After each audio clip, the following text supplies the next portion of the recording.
Olá, trilheiro! Olá, trilheira! Vamos começar agora o nosso curso de arbitragem.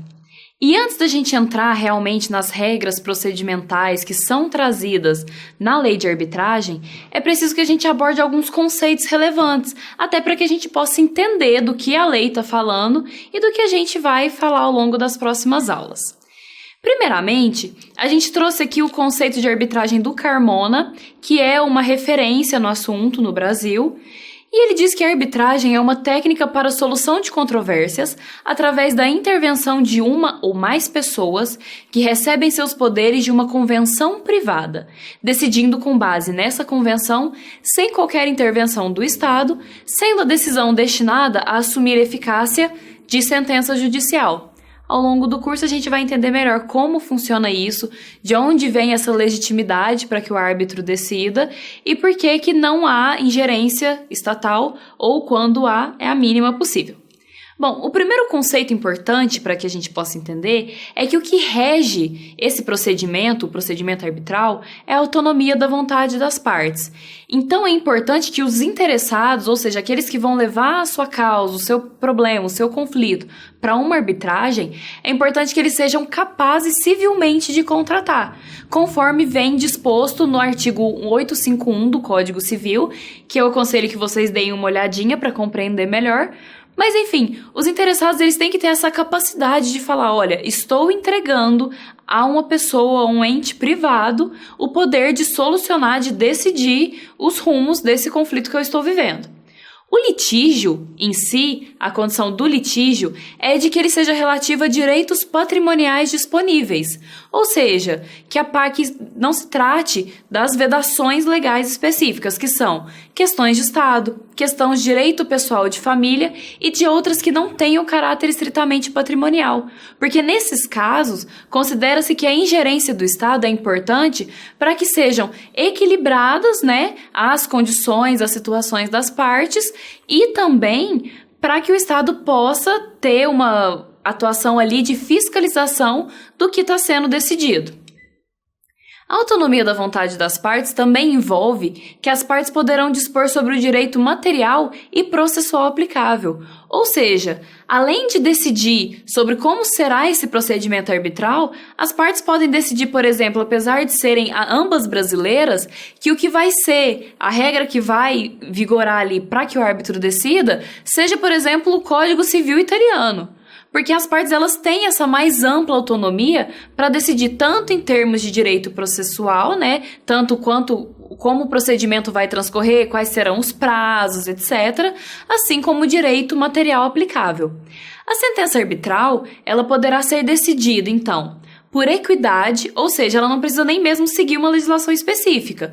O árbitro ou o conselho de árbitros poderá decidir de acordo com seus conceitos de equidade, com base nos princípios gerais de direito, ou do Brasil, ou do lugar que as partes decidirem que serão aplicados esses princípios gerais de direito, com base nos usos e costumes vigentes ali naquele tipo de relação, e também com base nas regras internacionais do comércio.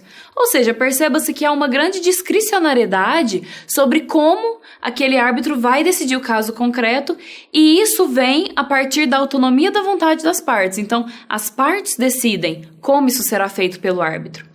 Outro conceito muito importante que a gente precisa entender antes de passar às próximas aulas é sobre a convenção de arbitragem. É aquele documento ou aquela cláusula que vai fazer com que o conflito seja conduzido a uma arbitragem. E essa convenção de arbitragem, ela pode ser dividida em dois tipos básicos: a cláusula compromissória e o compromisso ou cláusula arbitral. A cláusula compromissória, que a gente vai ver que tem vários conflitos, tiveram muitos problemas para poder ser inserida essa cláusula compromissória na legislação, é um pacto de submissão de eventuais conflitos à arbitragem para solução. Então, a gente faz um contrato aqui de compra e venda e a gente decide, nesse contrato ou em um apêndice a esse contrato, que os conflitos que ocorrerem futuramente, se ocorrerem, ao invés de serem conduzidos ao Poder Judiciário, eles serão decididos por meio do procedimento arbitral. E aí, essa cláusula compromissória, ela pode ou não estar inserida no corpo do contrato, ou seja, pode estar ali mesmo nas cláusulas normais, regulares do contrato, ou pode ser colocada como um apêndice, um anexo àquele contrato firmado entre as partes. Essa cláusula compromissória, ela pode ser cheia ou vazia. Como assim? A cláusula compromissória cheia, ela vai trazer todos os detalhes de como funcionará aquele procedimento arbitral. Então vai para a Câmara XYZ, vai ser o árbitro AB que vai decidir essa causa, já vem toda detalhada. Então, se surgir um conflito no futuro, a gente já sabe quem vai julgar, como vai julgar, enfim, esses detalhes do procedimento. A cláusula compromissória ela também pode ser vazia, então pode só trazer assim no contrato: eventuais conflitos futuros serão decididos por meio da arbitragem.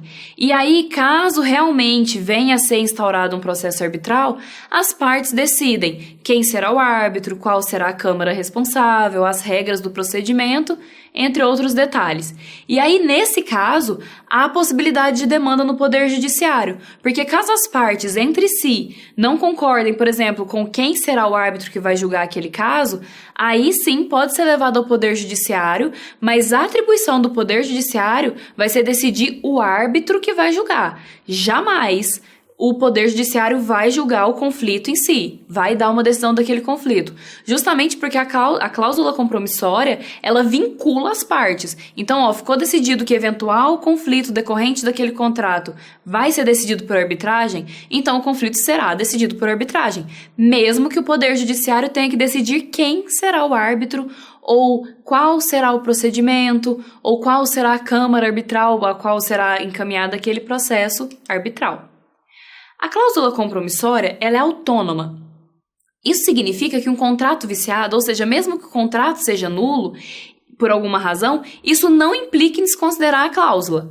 Então, mesmo que haja discussões sobre a nulidade do contrato, essas discussões serão realizadas e serão decididas no âmbito de um procedimento arbitral.